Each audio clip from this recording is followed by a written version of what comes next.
Shalom Bapak Ibu Saudara-saudari yang terkasih, pada Minggu Prapaskah 4 ini kita akan bersama-sama merenungkan sebuah tema dari Sapaan Gembala, yaitu apakah aku layak di hadapannya. Bapak Ibu Saudara-saudari, mungkin kita pernah mendengar satu fenomena yang namanya cancel culture, gitu ya. Ketika ada public figure yang melakukan kesalahan, entah itu perbuatan, entah itu ada kasus, atau mungkin perkataannya yang merendahkan orang lain, dia langsung menerima sebuah hukuman sosial yang namanya cancel culture. Keberadaannya diboikot, dia dijauhi, bahkan ketika muncul di media banyak sekali orang yang menghujat dengan kata-kata yang tidak pantas, seolah-olah ya sudah bukan di depan publik lagi tempatnya. Sudah tidak layak lagi keberadaannya di depan orang banyak. Nah, Bapak Ibu coba bayangkan jikalau misalnya Tuhan juga melakukan hal yang sama kepada manusia. Ketika ada sosok orang yang menyakiti, yang melukai hati Tuhan, lalu Tuhan dengan mudah saja mengcancel, membatalkan keberadaannya di dunia di hadapan Tuhan, maka apa yang akan terjadi? Kalau kita mau merefleksikan kembali, karena kita masing-masing, saya, Bapak Ibu, saudara-saudari, kita semua tidak pernah lepas dari yang namanya kesalahan, mungkin dunia ini akan sangat jauh dari kata damai.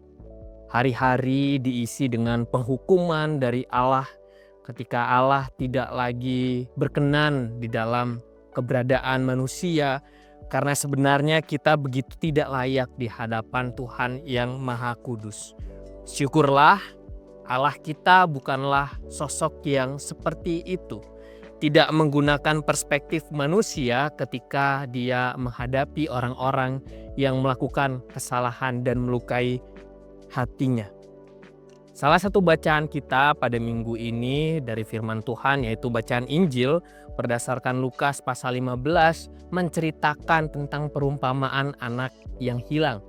Bagaimana ternyata kasih Tuhan itu bukan berbicara tentang layak atau tidak layak, tapi tentang bagaimana seseorang itu mempunyai kesadaran untuk berbalik kepadanya dan berkomitmen untuk kembali memperbaiki laku hidupnya. Ketika kita berbicara tentang layak tidak layak, pastinya kita tidak layak. Karena banyak sekali pelanggaran yang sudah pernah kita lakukan dan mungkin akan kita lakukan lagi di masa mendatang. Tapi tentang bagaimana kasih Tuhan yang begitu besar itu melayakkan kita untuk tetap mendapatkan kesempatan, mendapatkan anugerah, merayakan kehidupan dan memperbaiki laku hidup kita. Pada Minggu Prapaskah 4 ini kita akan sama-sama menghayati kebesaran kasih Allah kepada dunia yang tetap mau menjumpai manusia, saya, Bapak Ibu, saudara-saudari semuanya di tengah ketidaklayakan kita. Dia yang kerap kali kita lukai, namun tetap menyatakan inisiatif untuk rekonsiliasi hubungan antara manusia dengan Allah. Dan kita juga akan belajar tentang bagaimana kita mau merespon kasih Allah yang begitu besar itu. Mari kita membuka hati dan pikiran kita untuk memuji, memuliakan nama Tuhan, dan menerima sabda Tuhan. Kiranya Tuhan Yesus memberkati. Amin.